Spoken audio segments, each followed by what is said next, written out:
మన బిడ్డల యొక్క భవిష్యత్తు గురించి ఎన్నో ఆలోచిస్తూ ఉంటాం. రకరకాల తలంపులు కలిగి ఉంటాం. నా పిల్లలు బాగుండాలి, నా కుటుంబం బాగుండాలి, కొన్ని సంవత్సరాల తర్వాత మేము ఎలా ఉండాలి అలా ఉండాలి అని ఎన్నో ప్రణాళికలు రూపొందించుకుంటాం, ఎన్నో ఆలోచనలు రూపొందించుకుంటాం, ఎన్నో ప్లాన్ సిద్ధం చేసుకుంటాం. అయితే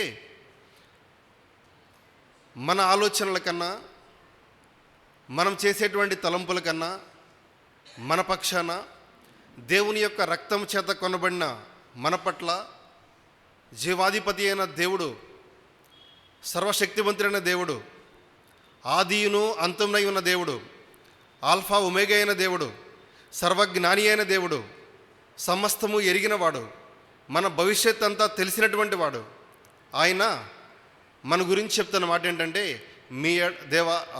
మీ ఎడల నాకున్న తలంపులు ఎంతో గొప్పవి. ఆయన చెప్పిన మాటలో ఎంత ఉన్నతమైన రహస్యం ఉందంటే, మనకు మన గతం తప్పితే నెక్స్ట్ మన భవిష్యత్తు తెలియదు.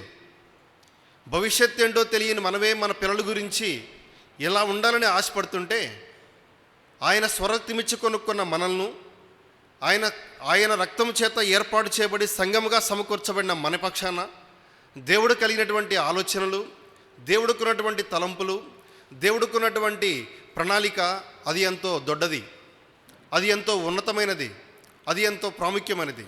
అటువంటి ప్రాముఖ్యమైన తలంపులు మన పక్షాన దేవుడు ఊహించినాడు. కాబట్టి ఆ తలంపుల్ని మనం తెలుసుకొని, ఆ తలంపులు మన జీవితాల్లో, ఆ ఆలోచనలు మన జీవితాల్లో నెరవేర్చబడాలి అంటే ఏ విధంగా వెళ్తే అవి నెరవేర్చబడతాయి?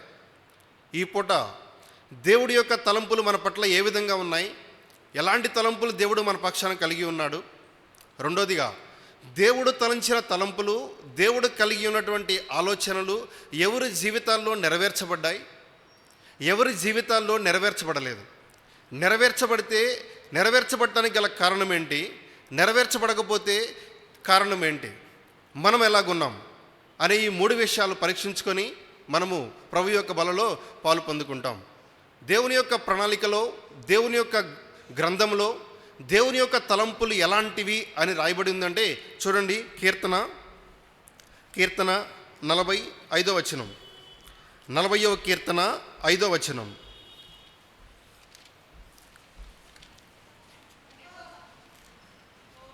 యెహోవా నా దేవా, నీవు మా ఎడల జరిగించిన ఆశ్చర్యక్రియలను, మా ఎడల నీకున్న తలంపులను బహు విస్తారములు. చాలక్క, మా ఎడల నీకున్న తలంపులు బహు విస్తారములు. స్వార్థంతో నిన్న ఈ లోకంలో, స్వార్థంతో ఉన్నటువంటి ఈ ప్రపంచంలో మన గురించి ఎవరైనా ఆలోచిస్తారా అనే మాట కనుక మన తలంపుకి వస్తే, మన బాగు గురించి ఆలోచించే వాళ్ళు ఎవరు ఉండరు. అది మన పై అధికారులు కావచ్చు, లేకపోతే ప్రభుత్వంలో ఉన్నవాళ్ళు కావచ్చు, లేకపోతే ధనవంతులైన వారైనా కావచ్చు. కానీ ఎవరైనా మన యొక్క బాగు కోసం ఆలోచిస్తారా, మన మంచి భవిష్యత్తు కోసం ఆలోచిస్తారా అంటే ఎవరూ ఆలోచించరు. వాళ్ళ అవసరమైనంత బట్టికే మనల్ని వాడుకొని, మనతో ఉన్న పని అయిపోయిన తర్వాత ఇక నీ అవసరం లేదు, నువ్వు పక్కకి వెళ్ళిపోయినటువంటి రోజుల్లో దాన్నే యూజ్ అండ్ త్రో పాలసీ అంటాం. ఈరోజు లోకంలో ఉన్న పాలసీ అంతా కూడా అదే. అవసరానికి యూజ్ చేసుకుంటాం, అవసరం అయిపోయిన తర్వాత ఇసిరి పడేస్తాం. ఇటువంటి యూజ్ అండ్ త్రో పాలసీ ఉన్నటువంటి లోకంలో నా గురించి, మన గురించి, సంఘం గురించి ఎవరైనా మంచిగా ఆలోచిస్తారా అంటే ఒక ఆయన ఉన్నాడు. ఆయనే మన ప్రభు అయినటువంటి దేవుడు. ఆయన ఏమంటున్నాడు అంటే, ఈ లోకంలో ఎవరు నీ గురించి ఆలోచించకపోయినా, నీ బాగు కోసం ఎవరు ఆలోచించకపోయినా, నీ భవిష్యత్తు కోసం ఎవరు ఆలోచించకపోయినా, నీ మంచి కోసం ఎవరు ఆలోచించకపోయినా, ఒకళ్ళు ఉన్నారు, నిన్ను కలుగజేసిన సృష్టికర్త అయిన దేవుడు ఉన్నాడు. ఆయన నీ గురించి ఆలోచిస్తున్నాడు.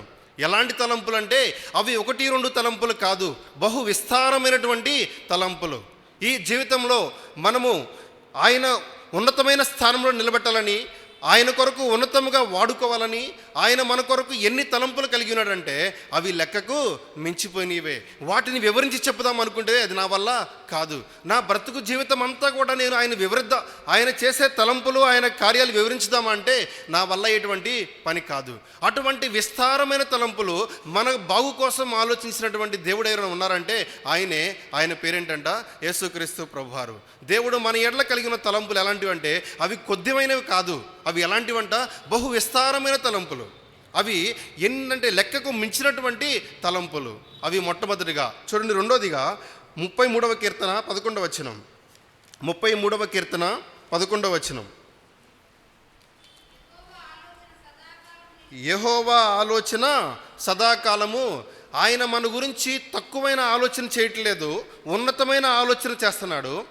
ఆయన ఆలోచనలు విస్తారములు, కానీ ఆయన ఆలోచనలు ఎలాంటివి అంటే ఈరోజు చెప్పి రేపు వదిలిపెట్టేది కాదు, ఈరోజు చెప్పేసి వచ్చే వారానికి మర్చిపోయేది కాదు. ఆయన ఆలోచనలు ఎలాంటివంటే సదాకాలము నిలిచి ఉండేటువంటి ఆలోచన.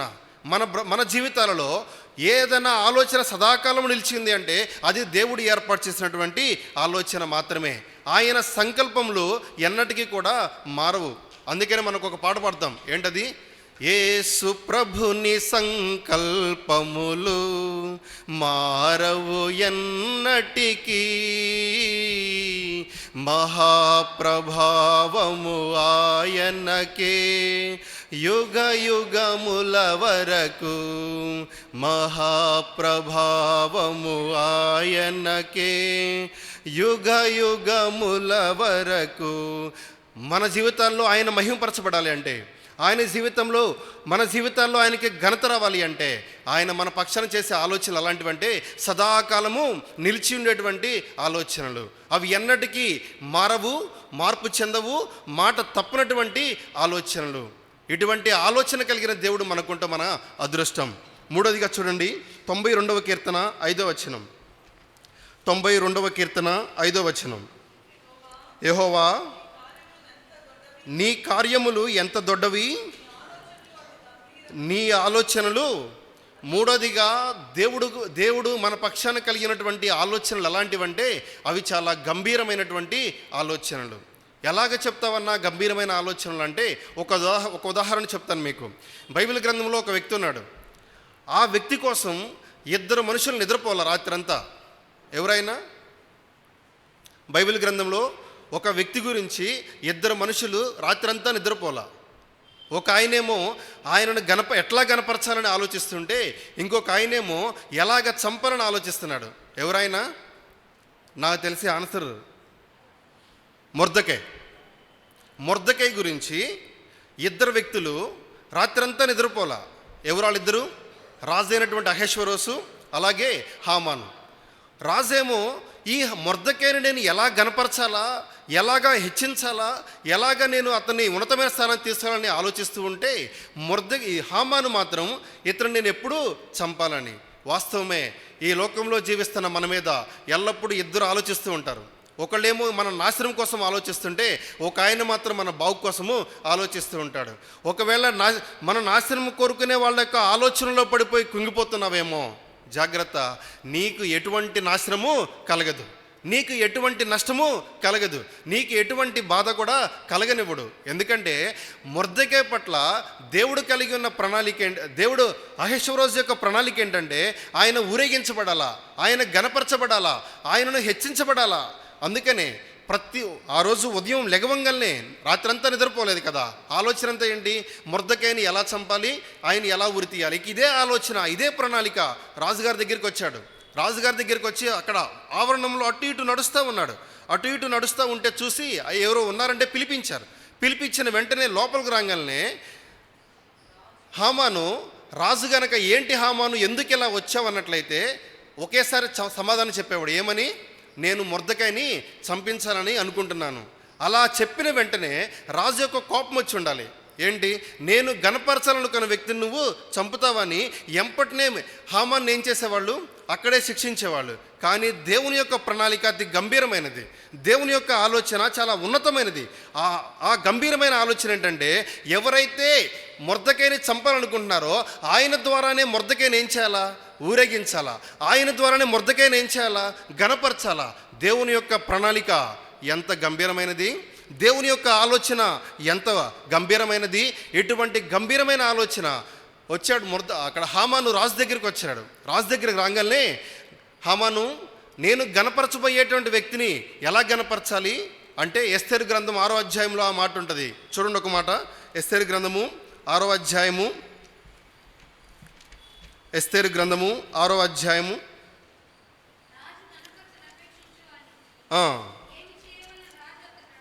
ఏమి చేయవలని రాజు అతను అడుగగా, హామాను, నన్నుగాక మరి ఎవరిని రాజు గణపరచని అపేక్షించునని తనలో తాను అనుకొని రాజుతో ఇట్లా నేను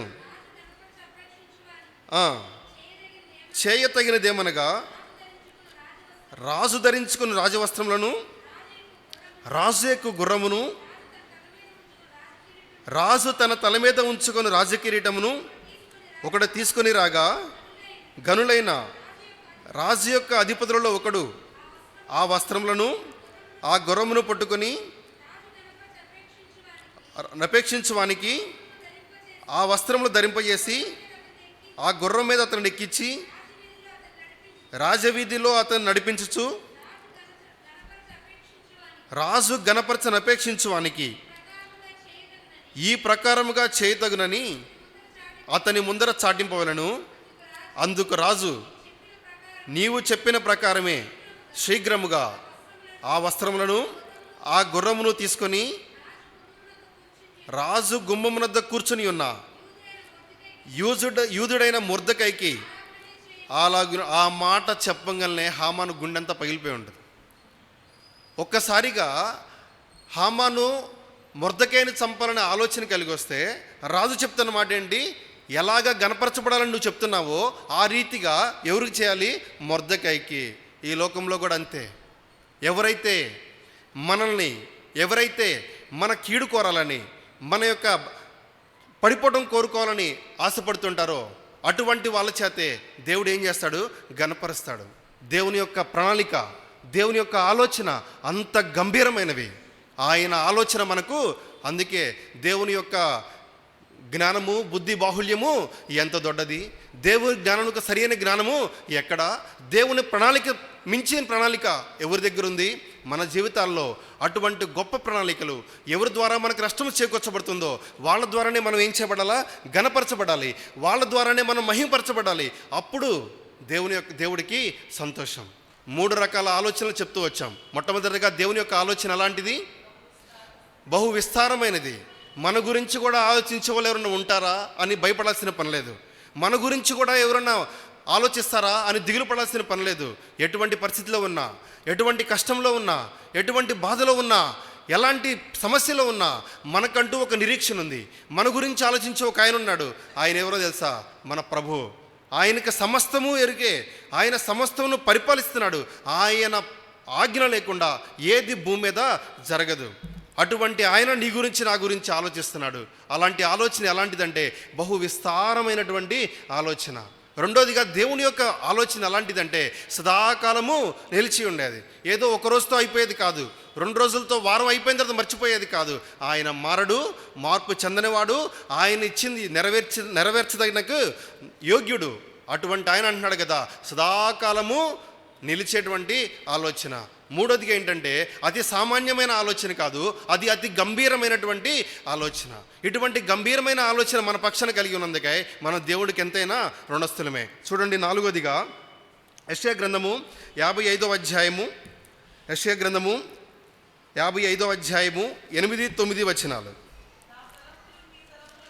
నా తలంపులు మీ తలంపులు వంటివి కాదు, మీ త్రోవలు నా త్రోవలు వంటివి కావు. ఇదే యెహోవా వాక్కు. ఆకాశములు భూమికి పైన ఎంత ఎత్తుగా ఉన్నవో మీ మార్గముల కంటే నా మార్గములు, మీ తలంపుల కంటే నా తలంపులు అంత ఎత్తుగా ఉన్నవి. అంటే దేవుని యొక్క తలంపులు మన పక్షాన ఎలాంటివంటే ఉన్నతమైన ఆలోచన. ఏ ఒక్కళ్ళు భూమి మీద ఆలోచించలేనంత ఉన్నతంగా దేవుడు మన గురించి ఆలోచిస్తాడు. ఎందుకంటే మన తలంపుల వంటివి కాదు, మన మార్గముల వంటివి కాదు, కానీ ఆయన మార్గాలు మన మార్గాల కన్నా ఉన్నతమైనవి. ఆయన తలంపులు మన తలంపుల కన్నా ఉన్నతమైనవి. మనం అనుకుంటాం మనకి ఏదైనా పని అవ్వకపోతే ఏదైనా రికమెండేషన్ చేయించుకుందాం అనుకుంటాం, ఎవరి చేతనా చెప్పించుకుందాం అనుకుంటాం, ఎవరి చేతన్నా రికమెండ్ చేయించుకుంటే మన పనులు అవుతాయి అనుకుంటాం. కానీ మన ఆలోచన, మన మార్గము దేవుని మార్గం వంటిది కాదు. మనము ఇలా ఆలోచించుకునే లోపే ఆయన మన కొరకు ఏం చేస్తాడు? ద్వారం తెరుస్తాడు. ఎందుకంటే ఆయన ప్రణాళిక ఎలాంటిదంటే ఉన్నతమైన ప్రణాళిక. అటువంటి ఉన్నతమైన ప్రణాళిక కలిగిన దేవుని దగ్గరికి మనము ఈరోజు తీసుకొని రాబడి ఉన్నాం. చివరిగా చూడండి, ఇర్మియా గ్రంథము 29వ అధ్యాయం 11వ వచనం. ఇర్మియా గ్రంథము 29వ అధ్యాయము 11వ వచనం. నేను మిమ్మును గురించి ఉద్దేశించిన సంగతులను నేను ఎరుగుదును, రాబోవు కాలమందు మీకు నిరీక్షణ కలుగునట్లుగా అవి సమాధానకరమైన ఉద్దేశంలో కానీ హానికరమైనవి కావు. ఈ భూమి మీద ఏ వస్తువు తీసుకున్నా రెండు ఉంటాయి, మంచి ఉంటుంది, చెడు ఉంటుంది. సెల్ ఫోన్ తీసుకుంటే మంచి ఉంది, చెడు ఉంది. ఏది పట్టుకున్నా అందులో మంచి ఉంది, చెడు ఉంది. అయితే దేవుడు మన పక్షాన ఆలోచించే ప్రతి ఆలోచనలో మంచి తప్ప చెడు లేదు. అందుకే అంటాడు కదా, మీ పక్షాన నేను కలిగి ఉన్న తలంపులు ఎలాంటివంట? సమాధానకరమైనవే, మేలైనవే, అవి నష్టం చేకూర్చేవి కావు. అటువంటి సమాధానమైన ఉద్దేశంలో మన పక్షాన కలిగి ఉన్నాడు. ఇలాంటి ఆలోచనలు కలిగి ఉన్న దేవుడు మన పక్షాన ఎంత ఉన్నతంగా కలిగి ఉంటే మరి మనం ఎలాగున్నాం? బైబిల్ గ్రంథంలో ఆలోచిస్తే దేవుడు అనేక మంది పట్ల ఇలాంటి ఉన్నతమైన ప్రణాళిక, ఇలాంటి ఉన్నతమైన ఆలోచన, గంభీరమైన ఆలోచన కలిగి ఉంటే అటువంటి ఆలోచనలు కొంతమంది జీవితాల్లో నెరవేర్చబడాల. మనం ఏమని చెప్పామంటే దేవుని యొక్క ఆలోచనలు సదాకాలం నిలిచి ఉంటాయి అని చెప్పాం. అలా సదాకాలం నిలిచి ఉండే ఆలోచనలు కొంతమంది జీవితాల్లో నెరవేర్చబడాల, కొంతమంది జీవితాల్లో నెరవేర్చబడ్డాయి. ఒక ఉదాహరణ, యోసేపు బాల్య జీవితంలో కలగన్నాడు. ఆయన కల ఏంటి? నా పన నిలిచి ఉండగా మిగతా అన్ని పనులు ఏమున్నాయి? ఆ పనకు సాష్టాంగపడినాయి. ఆ కళ నెరవేర్చబడిందా లేదా? నెరవేర్చబడింది. అయితే కొంతమంది భక్తుల జీవితాల్లో ఆ ఆలోచన, దేవుని యొక్క ప్రణాళిక నెరవేర్చబడాల. ఎందుకు దేవుని యొక్క ప్రణాళిక నెరవేర్చబడాల? ఆయన ఇచ్చిన ఆలోచన ఏమో సమాధానకరమైనదే, గంభీరమైనదే, ఉన్నతమైనదే, సదాకాలం నిలిచి ఉండేదే, బహు విస్తారమైనదే. ఇటువంటి ఆలోచనలు కలిగి ఉన్నప్పటికీ కూడాను ఎందుకు వారి జీవితాల్లో నెరవేర్చబడాల? ఒక ముగ్గురు భక్తుల ఉదాహరణలు చెప్తాను మీకు. అందులో మొట్టమొదటి ఉదాహరణ ఏలీ. సమూయేలు మొదటి గ్రంథము 2వ అధ్యాయము 30వ వచనం. సమూయేలు మొదటి గ్రంథము 2వ అధ్యాయము 30వ వచనం.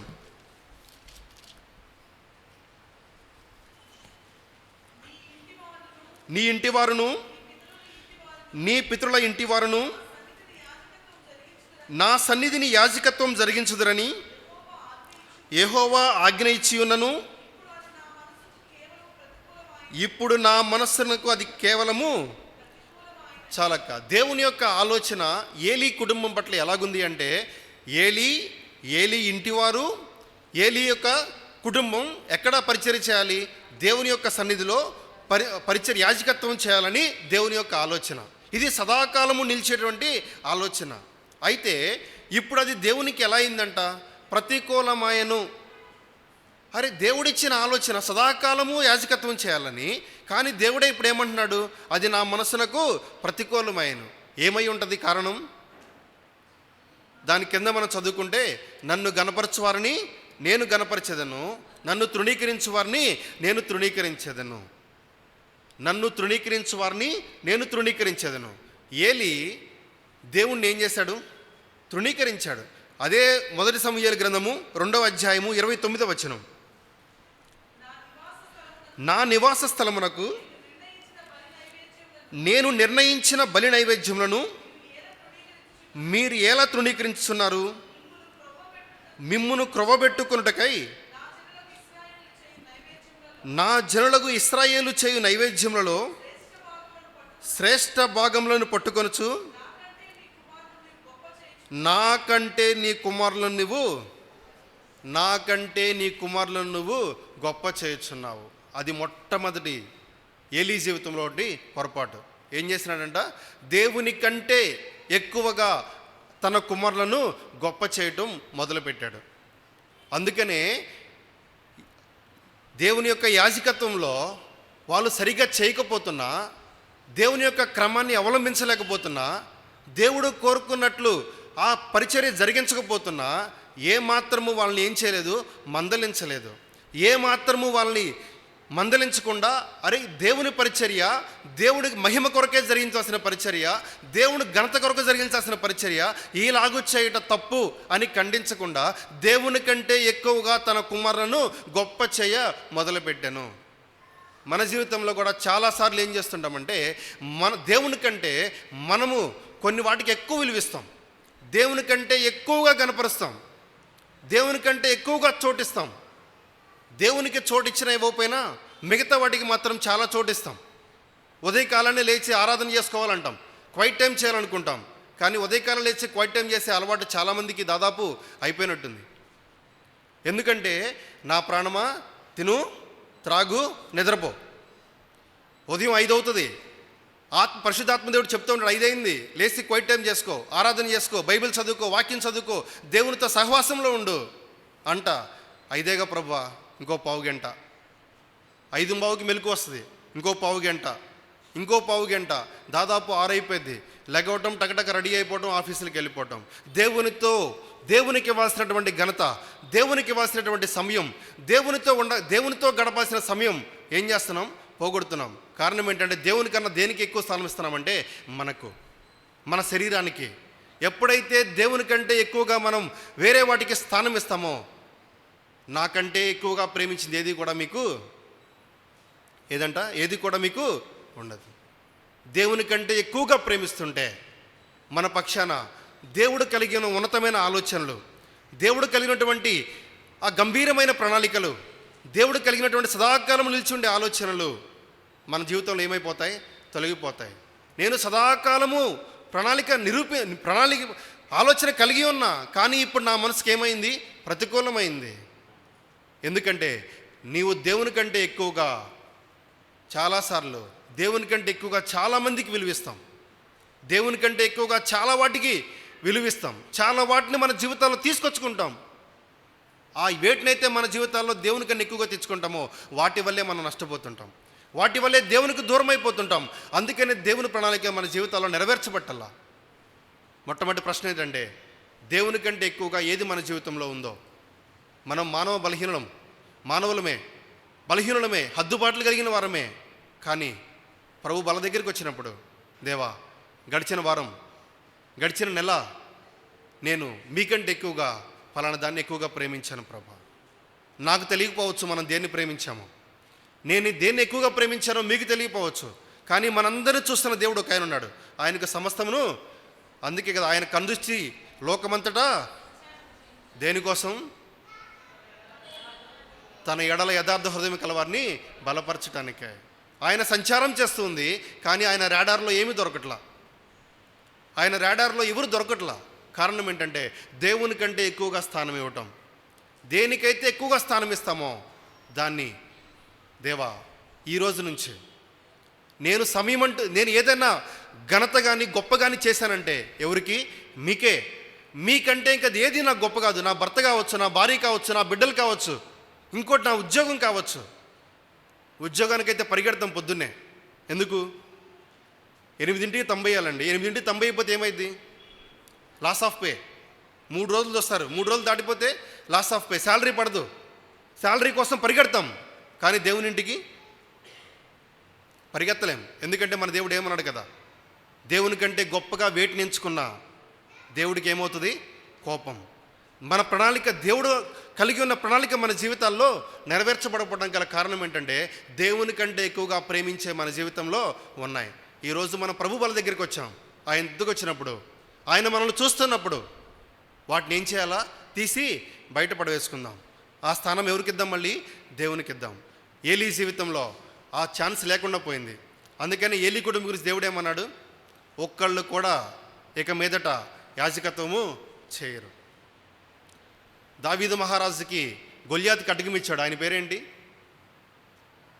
దావీదు మహారాజుకి నీ దగ్గర ఖడ్గం ఏమైనా ఉందంటే, అయ్యా గొల్యాతు సభ్యుల ఖడ్గం నా దగ్గర ఉందని ఒక యాజకుడు ఖడ్గం ఇస్తాడు. ఆయన పేరేంటి?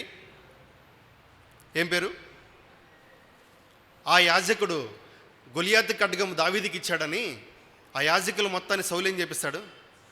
చంపేపిస్తాడు. ఒక్కడు మిగిలిపోతాడు. ఆ ఒక్కడు మిగిలిపోయిన అన్ను కూడా సొలొమోను కాలంలో నువ్వు ఇంటికి వెళ్ళిపోయి నీ పన్ను చేసుకో. దేవుడు చెప్పిన మాట ఏది కూడా నిరర్ధకము కాల. దేవుడు చెప్పాడు, ఇక మీదట యాజకత్వం చేయడానికి నీ ఇంటి వారిలో ఎవరు కూడా ఉండరు. జాగ్రత్త. ఇక్కడ నుంచొని చెప్తున్నా, నాకైనా ఆ మాట చెప్తుంటే చాలా భయం వేస్తుంది. ఆయన కంటే ఎక్కువగా దేన్ని ప్రేమిస్తున్నాము? ఒకవేళ అలాంటి ఏమైనా మన జీవితంలో ఉంటే వాటిని ఈరోజు తొలగించేసుకొని దేవుడికే ప్రథమ స్థానం, దేవుణ్ణే గొప్ప చేయడం మొదలు పెడతానికి ప్రయత్నం చేద్దాం. రెండోదిగా చూడండి ఒక మాట. రెండో వ్యక్తి మొదటి రాజుల గ్రంథము 11వ అధ్యాయము, మొదటి రాజుల గ్రంథము 11వ అధ్యాయము 36వ వచనం 37వ వచనం. మొదటి రాజుల గ్రంథం. అక్కడ ఉంచుటకు నేను కోరుకొనిన పట్టణమైన యెరూషలేములో నా ఎదుట ఒక దీపము నా సేవకుడైన దావీదునకు ఎల్లప్పుడూ నుండునట్లు అతని కుమారునికి ఒక గోత్రం ఇచ్చేదను.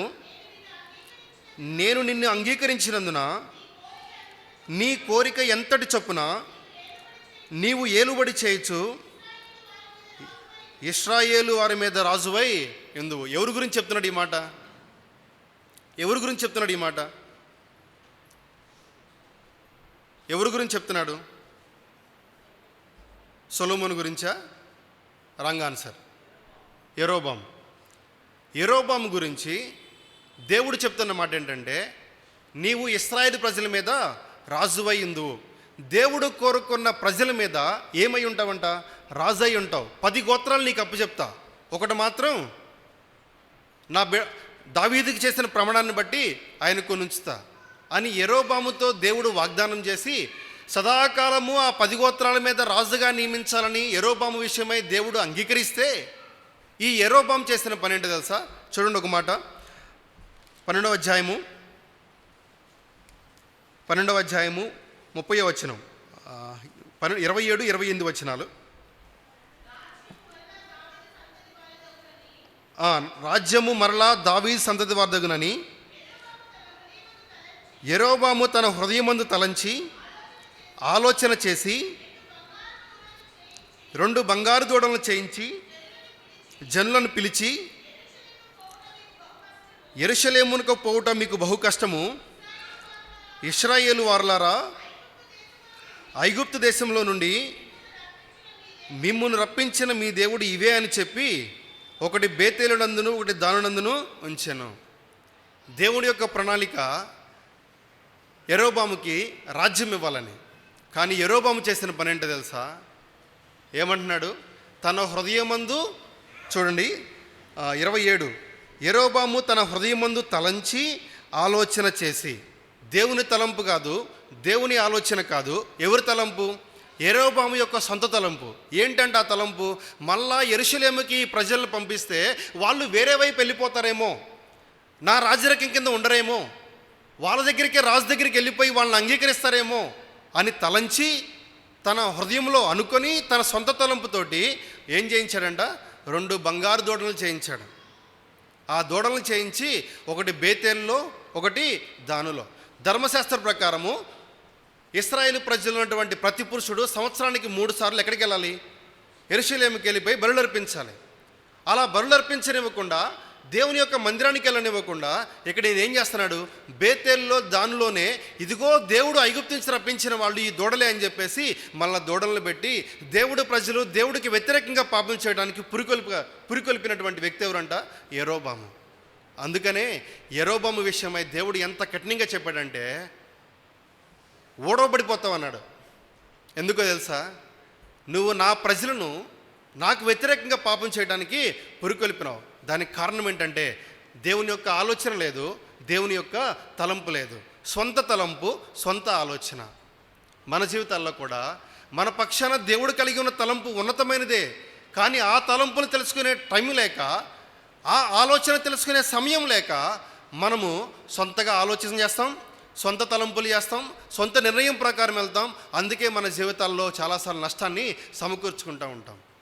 దేవుడి యొక్క తలంపులు, దేవుడి యొక్క ఉద్దేశాలు బైబిల్ గ్రంథంలో కోకొల్లలుగా కనిపిస్తూ ఉంటాయి. వీటిని తెలుసుకోవాలంటే ఏం చేయాలా? దేవుని యొక్క సన్నిధిలో మొరపెట్టాలా? దేవుని యొక్క వాక్యం చదవాలా? దేవుని యొక్క మందిరంలో సేవకుల ద్వారా దేవుడు మాట్లాడుతూ వస్తాడు, పెద్దల ద్వారా దేవుడు మాట్లాడుతూ వస్తాడు. అనేక విధాలుగా దేవుని యొక్క గ్రంథంలో నుంచి మన జీవితాల్లో దేవుని యొక్క ఆలోచన, దేవుని యొక్క తలంపులన్నీ కూడా బయలుపరచబడడానికి దేవుడు ఇష్టపడుతూ ఉంటే, మనం మాత్రము ఆయనకి సమయం ఇవ్వకుండా, ఆయన సన్నిధిలో కూర్చోకుండా, ఆయన వాక్యములకు సమయం ఇవ్వకుండా మన స్వంత ఆలోచన, మన సొంత నిర్ణయం ప్రకారం చేసుకుంటూ వెళ్ళిపోయి నష్టపోతానికి మనం చాలా దగ్గరగా ఉన్నాం. ఎంత నష్టం అంటే, యెరోబాము కుటుంబంలో మిగిలిన వాళ్ళు ఊరి బయట రాలిపోతారు. రాలిపోయిన వారిని ఏం చేస్తారంట? మన పేడను తోస్తే ఎలా తోస్తారో అలాగా తోసివేయబడతారు. ఎంత దేవుని కోపానికి పాత్రలైపోయామంటే కారణం సొంత ఆలోచన, సొంత నిర్ణయాలు. సొంత ఆలోచన, సొంత నిర్ణయాలు మన జీవితంలో ఎప్పుడైతే పట్టుకొని వేలాడుతూ ఉంటామో అప్పుడు దేవుని యొక్క ప్రణాళికలు మన జీవితంలో ఏం చేయబడవు? నెరవేర్చబడవు. బైబిల్ గ్రంథంలో ఇద్దరు వ్యక్తుల జీవితాలు చూసాం. ఒక ఆయన పేరేంటి? ఏలి. ఇంకొక ఆయన పేరేంటి? యెరోబాము. ఏలీ జీవితంలో దేవుని ప్రణాళిక నెరవేర్చబడడం గల కారణం ఏంటి? దేవుడి కంటే తన వారిని గొప్పగా చేయటము మొదలుపెట్టెను. రెండోదిగా యెరోబాము జీవితంలో కూడా చేసిన పొరపాటు ఏంటంటే, దేవుని ఆలోచన కాదు, దేవుని తలంపు కాదు, సొంత తలంపు, సొంత ఆలోచన, అవి నష్టాన్ని సమకూర్చాయి. ఇంకొక వ్యక్తి ఉన్నాడు నూతన నిబంధన గ్రంథంలో, ఒక వ్యక్తి. ఆయన పేరే ఇస్కరియోతు యోధా. ఏం పేరంటే ఆయన పేరు? ఇస్కరియోతు యోధా. 12 మంది శిష్యులు ఏర్పాటు చేసుకున్నాడు దేవుడు. ఏర్పాటు చేసుకున్న తర్వాత ఆ 12 మందికి 12 పునాదులు, పరలోకంలో 12 గుమ్మాలు, 12 పునాదులు. 12 పునాదులకి పేర్లు ఎవరిది పెట్టాలి? స్టార్టింగ్ ఎవరు? గోత్రకర్తలు. 12 గోత్రాలు ఉన్నాయి. 12 గోత్రకర్తల పేర్లు వేటికి ఇవ్వాలి? 12 పునాదులకి ఇవ్వాలి. కానీ పునాదుల మీద పేర్లు ఎవరి ఉన్నాయి? శిష్యులు ఉన్నాయి. అంటే ఆ 12 గుమ్మాల్లో ఒక గుమ్మ, 12 పునాదుల్లో ఒక పునాది ఎవరు? ఇస్కరియోతు యోధా. ఎంత ఆధిక్యత! ఆయనతో పాటు సింహాసనం మీద కూర్చొని ఇశ్రాయేలు గోత్రం వారికి ఏం చేయాలా? తీర్పు తీర్చాలా. అటువంటి ఉన్నతమైన ప్రణాళిక ఇస్కరియోతు యోధా పట్ల దేవుడు కలిగి ఉంటే, ఇస్కరియోతు యోధా కొన్ని వెండి నాణేల కోసము ప్రభువుని ఏం చేశాడు? అప్పగించాడు. తన సొంత వాటి కోసం ప్రభువుని ఏం చేశాడు? అప్పచెప్పాడు. సరే, ఆ డబ్బులతో ఏమన్నా హ్యాపీగా ఉన్నాడా? లేదు. ఆ డబ్బులు పోయినాయి, తను ఏం చేసుకున్నాడు? నష్టపరుచుకున్నాడు. ఇస్కరియోతు యోధా పోగొట్టుకుంది ఏంటంటే అపోస్తలత్వం పోగొట్టుకున్నాడు. దాంతోపాటు తనకున్నటువంటి ఆ 12వ గుమ్మం, 12వ పునాది, ఆ పునాది ఇప్పుడు ఎవరి పేరు మీదకి వెళ్ళిపోయింది? మత్తీయ పేర చేర్చవచ్చు. దేవుడు కలిగిన ప్రణాళిక ఉన్నతమైనది. 12 పునాదుల్లో ఒక పునాది ఇస్కరియోతు యోధా. ఆయన సింహాసనం పక్కన ప్రభువారితో పాటు కూర్చొని ఇశ్రాయేలు గోత్రం వారికి ఏం చేయాలా? తీర్పు తీర్చాలి. ఆ తీర్పు తీర్చే భాగ్యం పోగొట్టుకున్నాడు, ఆ అధికారం పోగొట్టుకున్నాడు, అపోస్తలత్వం పోగొట్టుకున్నాడు, ప్రభువునే పోగొట్టుకున్నాడు. ఈరోజు మన పరిస్థితి ఏంటి? దేవుడికి ఎన్నో ఉన్నతమైన తలంపులు ఉన్నాయి, ఆలోచనలు ఉన్నాయి. అవి మన జీవితంలో నెరవేర్చకపోవడానికి గల కారణం ఏంటంటే మనం వేటి వెంట పరిగెడుతున్నాం. ఇస్కరియోతు యోధా అయితే డబ్బులు వెంట పరిగెత్తాడు. ఈరోజు మనం వేటి వెంట పరిగెత్తుతున్నాం? వేటి వెంట పరిగెత్తుతున్నామో మనకే తెలుసు. దేవుని కన్నా ఎక్కువగా వేటి వెంట పరిగెత్తుతున్నామో అవి మనకేం చేస్తాయి? నష్టాన్ని. దేవుని యొక్క ప్రణాళిక మన జీవితంలో నెరవేర్చబడకుండా చేస్తాయి. కాబట్టి ఇస్కరియోతు యోధా వలే కాకుండా, ఏలీ వలే కాకుండా, మూడోదిగా యెరోబాము వలే కాకుండా మనము దేవుడి యొక్క ప్రణాళికల మధ్య నెరవేర్చబడాలంటే మరి ఎలాగుండాలి? బైబిల్ గ్రంథంలో ఒక ఇద్దరు వ్యక్తుల పేర్లు చెప్పి నేను ముగిస్తా. ఒక ఆయన పేరు యోసేపు, ఇంకొక ఆయన పేరు హిజ్కియా. వీరిద్దరి జీవితాల్లో దేవుని యొక్క ప్రణాళిక అద్భుతంగా నెరవేర్చబడింది. చూడండి, యోసేపు గురించి 42వ అధ్యాయం, ఆదికాండము 42వ అధ్యాయము 18వ వచనం. ఆదికాండము 42వ అధ్యాయము 18వ వచనం. 3వ దినమున యోసేపు వారిని చూచి, నేను దేవునికి, అదే కారణం యోసేపు యొక్క జీవితంలో దేవుడు ఏదైతే సంకల్పించాడో ఆ సంకల్పించింది మొత్తం యాజ్ ఇట్ ఈజ్గా నెరవేర్చబడిందంటే దానికి కారణం ఏంటో తెలుసా? యోసేపు దేనికి భయపడేవాడు? దేవునికి. యోసేపుకి ఆ కళ తెలిసినప్పుడు అన్నలతో చెప్పడానికి భయపడలా, తండ్రితో చెప్పడానికి భయపడలా, పోతీఫర్ ఇంట్లో పోతీఫర్కి భయపడలా, పోతీఫర్ భార్యకి భయపడలా, చెరసాల అధిపతికి భయపడలా, రాజుకి భయపడలా. ఎవరికి భయపడ్డాడు? ఈరోజు మనం ఎంతమందికి భయపడతామో. భయపడొద్దంటల్లా, కానీ ఒక్కళ్ళకి మాత్రం కంపల్సరీగా భయపడాల్సిందే. ఎవరైనా దేవునికి. ఎందుకంటే మన ఆత్మను ఒక నరకాన్ని తొయ్యాలన్నా, పరలోకంలో చేర్చాలన్నా అధికారం కలిగిన దేవుడికి మాత్రం ఏం చేయాలా? భయపడాలి. కాబట్టి మనము దేవుని భయం కలిగినప్పుడు, ఎప్పుడైతే దేవుని భయం కలిగి ఉంటామో 3 లక్షణాలు మనలో వస్తాయి. మొట్టమొదటిది, చెడుతనం అసహించుకుంటాం. ఏం చేస్తాం? చెడుతనమును అసహించుకుంటాం. అందుకే యోసేపు అన్నల గురించి సమాచారం కనుక్కోవడానికి వెళ్ళినప్పుడు యోసేపు ఏం చేశాడు? అన్నల యొక్క చెడు సమాచారాన్ని తండ్రికి తీసుకొచ్చి ఇచ్చాడు. ఆ వయసు ఎంత? 17 ఏళ్ళు. 17 ఏళ్ల వయసులో ఒక చెడుతనం జరుగుతుంటే ఆ చెడుతనంలో పాలు పొందాలని ఆశపడే వాళ్ళు ఎంతమంది ఉంటారో, కానీ ఆ చెడుతనాన్ని విసర్జించుకొని తండ్రికి సమాచారం ఇచ్చినటువంటి వ్యక్తి ఎవరు? యోసేపు. రెండోది, ఎప్పుడైతే దేవుని యొక్క భయం ఉంటుందో వాళ్ళు నిజాయితీగా బతుకుతారు. ఎలా బతుకుతారు? నిజాయితీగా. మూడోదిగా, దేవుని యొక్క భయం ఉన్నప్పుడు తొందరగా ఎవరి మీద శిక్షించరు, ఎవరిని శిక్షించరు. ఏం చేస్తారంట? జాలి పడతారు. యోసేపు అన్నల మీద ఏం చేశాడు? జాలి పడుతూ వచ్చాడు. దేవుని ప్రణాళికలు మన జీవితంలో నెరవేర్చబడాలి అంటే మొట్టమొదటిగా మనకు కావాల్సిందంటే దేవుని యొక్క భయం. దేవుని భయం కలిగిన వాళ్ళని దేవుడు వాడుకుంటాడు. దేవుని భయం కలిగిన వాళ్ళని దేవుడు గణపరుస్తాడు. దేవుని భయం కలిగిన వాళ్ళని దేవుడు ఉన్నతంగా ఆశీర్వదిస్తాడు. ఇంకో వ్యక్తి ఉన్నాడు, ఆయన పేరేంటంట? హిజ్కియా. హిజ్కియాకు మరణకరమైన రోగం వస్తుంది.